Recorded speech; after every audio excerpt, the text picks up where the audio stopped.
आप देख रहे हैं आई विजन नेटवर्क और ये है सिटी चैनल। नई सोच नई दिशा।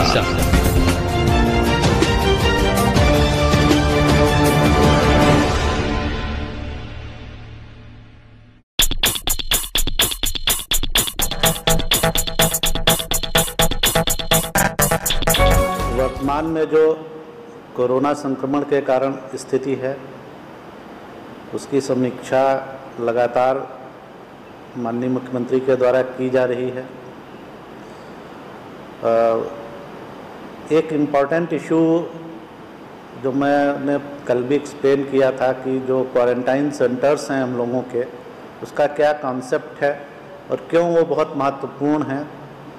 तो मैं खाली इतना बताऊंगा कि हम लोगों को अभी 1-2 दिन पहले हम लोगों के एक बहुत सीनियर ऑफिसर भी उनको कोरोना पॉजिटिव पाए गए और वो एक क्वारंटाइन कैंप्स में कुछ लोग को समझा रहे थे, उनसे बात कर रहे थे और जो व्यक्ति थोड़ा समस्या कर रहे थे वो खुद भी पॉजिटिव पाए गए और उनकी वजह से एक बहुत ही सीनियर ऑफिसर वो भी पॉजिटिव हुए। ये बात मैं इसलिए यहाँ पे बता रहा हूँ कि लोगों को और हम लोगों को जो स्थिति है और जो व्यवस्था की जा रही है हमको बहुत गंभीरता से समझना होगा। संक्रमण की स्थिति बढ़ रही है और ऐसे में लोगों का जो भी एडवाइजरी है सरकार की, जो सलाह दी जा रही है, जो व्यवस्था की जा रही है, उसमें सभी का सहयोग बहुत आवश्यक है। अगर वो आदमी जो कैंप से चले गए होते, जो खुद पॉजिटिव पाए गए हैं, तो उन्होंने अपने परिवार को इन्फेक्ट किया होता और पता नहीं कितने लोगों को इन्फेक्ट करते। स्वास्थ्य विभाग ने, लोकेश ने पहले भी बताया था कि ये इसमें एक व्यक्ति में इतना पोटेंशियल है। कई केसेस में, जैसे मुंगेर में, जमालपुर में लगभग 89 लोग एक व्यक्ति की चेन से संक्रमित हुए थे। तो ये जो व्यवस्था की जा रही है ये बहुत सोच समझ के की जा रही है और एक ये डायनामिक प्रोसेस है। जिस तरह की स्थिति आती है सरकार के स्तर पर विचार करके और जो सबसे अच्छे समाधान हो सकता है वो हम लोग करते हैं। तो आपके माध्यम से हम लोगों की अपील है सभी से कि जो स्थिति है और जो इसकी गंभीरता है उसको सभी लोग समझें। आप सभी लोगों से भी अनुरोध है कि अपने अपने मीडिया संस्थानों के माध्यम से भी लोगों से इस बात की अपील करें कि जो भी सलाह या एडवाइजरी दी जा रही है, हो सकता है लोगों को थोड़ी समस्या हो रही हो, पर उनके अपने इंटरेस्ट में, उनके परिवार के इंटरेस्ट में और पूरी सोसाइटी के इंटरेस्ट में अगर अनुशासन का पालन सब लोग करेंगे और सलाह का पालन करेंगे तो हम लोग ज़्यादा बेहतर तरीके से इस महामारी से लड़ पाएंगे। तो ये एक इशू था जो मैं अपील करना चाह रहा था आप लोगों से। कल जो माननीय मुख्यमंत्री ने समीक्षा की थी और कुछ निर्देश दिए थे, मैं जस्ट उनको बता दे रहा हूँ। तो जो पंचायत लेवल पे क्वारंटाइन सेंटर्स है, क्योंकि संख्या काफ़ी बढ़ रही है, जो ट्रेन से भी लोग आ रहे हैं, हम लोग आपको ग्रुप्स में शेयर ही कर रहे हैं उसकी इन्फॉर्मेशन। इसके अलावा बसेस से भी आ रहे हैं, वो भी मैंने कल बताया था। कई लोग अपने साधनों से भी आए हैं। इसके अलावा नई ट्रेन्स, नॉर्मल ट्रेन्स भी चल रही हैं। तो इन सबको ध्यान में रखते हुए ये निर्देश कल दिया गया था कि पंचायत स्तरीय जो क्वारंटाइन सेंटर है उसकी व्यवस्था पूरी, उसकी तैयारी पूरी अच्छी तरह से की जाए। और जो अलग अलग जगहों से लोग आ रहे हैं और उनकी टेस्टिंग हो रही है यहाँ पे एक प्लानिंग के तहत, तो जो रिजल्ट्स आ रहे हैं वो लोकेश ने कल शेयर किए थे आप लोगों से कि किस स्टेट से आने वालों में इन्फेक्शन का जो परसेंटेज पाया जा रहा है वो क्या है। तो उसी के आधार पर हम लोग योजना बना के अकॉर्डिंगली उनकी टेस्टिंग का और उनको क्वारंटाइन करने का की व्यवस्था की जा रही है। सरकार का ये स्पष्ट मानना है कि जो लोग भी आना चाहते हैं हम लोग उनको जल्दी से जल्दी लाएं और इसलिए कल भी मैंने बताया था कि लगभग 34 ट्रेन्स आने वाली थी। 1-2 ट्रेन्स का शेड्यूल थोड़ा चेंज भी होता है लास्ट मिनट, लेकिन ओवरऑल एक इंडिकेशन हम लोगों को मिलता है कि काफ़ी ज़्यादा संख्या में लोग आ रहे हैं।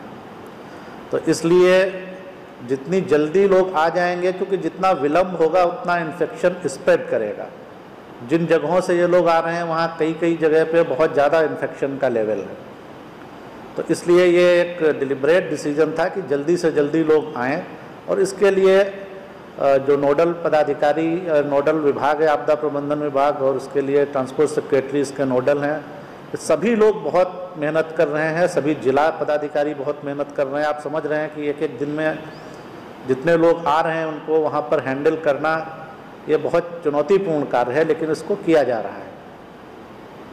इसके अलावा फॉरेन ट्रेवलर्स का भी शेड्यूल मैं बहुत जल्दी शेयर करूँगा आपसे, उसके बारे में भी वो लोग भी आने वाले हैं।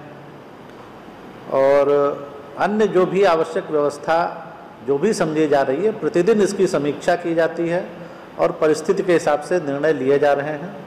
तो जो भी आवश्यक होगा, जो भी मदद की ज़रूरत होगी, वो सब किया जाएगा। आप जानते हैं कि माननीय मुख्यमंत्री ने हमेशा कहा है कि आपदा की घड़ी में सरकार के खजाने पर पहला हक आपदा पीड़ितों का ही है, और सरकार इसी दृष्टि के साथ काम कर रही है। जो कुछ फिगर्स मैं अभी शेयर करना चाहता हूँ, आपदा राहत केंद्र जो हमारे अभी चल रहे हैं 158, और ये उन लोगों के लिए थे जो विभिन्न शहरों में लॉकडाउन के कारण लोग फंसे हुए थे या ज़रूरतमंद थे, रिक्शा चालक, ठेला वेंडर, दिहाड़ी मजदूर।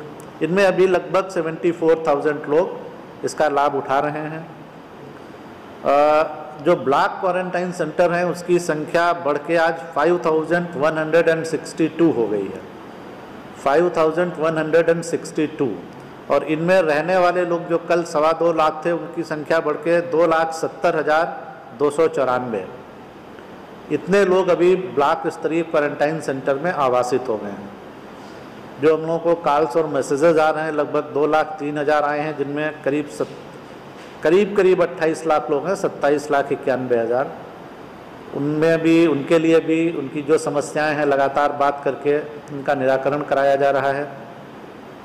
जो ट्रेन्स की अभी तक जितने ट्रेन्स आ चुके थे कल तक 14 मई तक, उनकी संख्या थी 195, और उनमें 2,46,160 लोग आए हुए थे। और ये जो श्रमिक स्पेशल ट्रेन है मैं उनकी बात बता रहा हूँ। आज के लिए भी 36 ट्रेन शेड्यूल्ड हैं। मैं अभी तुरंत ही आपको शेयर कर दूंगा ग्रुप पे पूरा डिटेल्स, किस स्टेट से कितने आ रहे हैं। और 3 ट्रेन्स ऐसी हैं जो हम लोगों ने कैमूर से चलाई हैं, कटिहार, अररिया और मुजफ्फरपुर। एक तरह से लोकल ट्रेन हैं, हालांकि इनमें भी बाहर से जो लोग आ रहे हैं बॉर्डर्स पे उनको भेजा जा रहा है अलग अलग जगहों पे, लेकिन 3 ट्रेन्स ये भी चल रही हैं। कल जो है, कल के लिए लगभग 40 ट्रेन का, 16 तारीख के लिए 40 ट्रेन की प्लानिंग की गई है। इसके अलावा एक और केवल इम्पॉर्टेंट फिगर बता देता हूँ कि जो फसल क्षति हुई थी उसके लिए जो कृषि इनपुट अनुदान दिया जाना था, लगभग 730 करोड़ रुपए सैंक्शन किए गए थे। उसके अंतर्गत विभिन्न चरणों में अभी तक 5,61,000 किसानों के खाते में कृषि इनपुट अनुदान की राशि दे दी गई है, जिसका अमाउंट लगभग 185 करोड़ से थोड़ा ज़्यादा है। 185 करोड़ 12 लाख का अमाउंट 5,61,000 किसानों के खाते में दे दिया गया है, और अब इसमें काफ़ी गति आ गई है, बहुत तेज़ी से राशि ट्रांसफ़र हो गई है। और हाँ, बेल आइकन दबाना ना भूलें ताकि आप तक हमारे वीडियो की नोटिफिकेशन पहुंचती रहे। आप अपना सुझाव हमें कमेंट बॉक्स में दे सकते हैं। हमारे साथ जुड़ने के लिए शुक्रिया।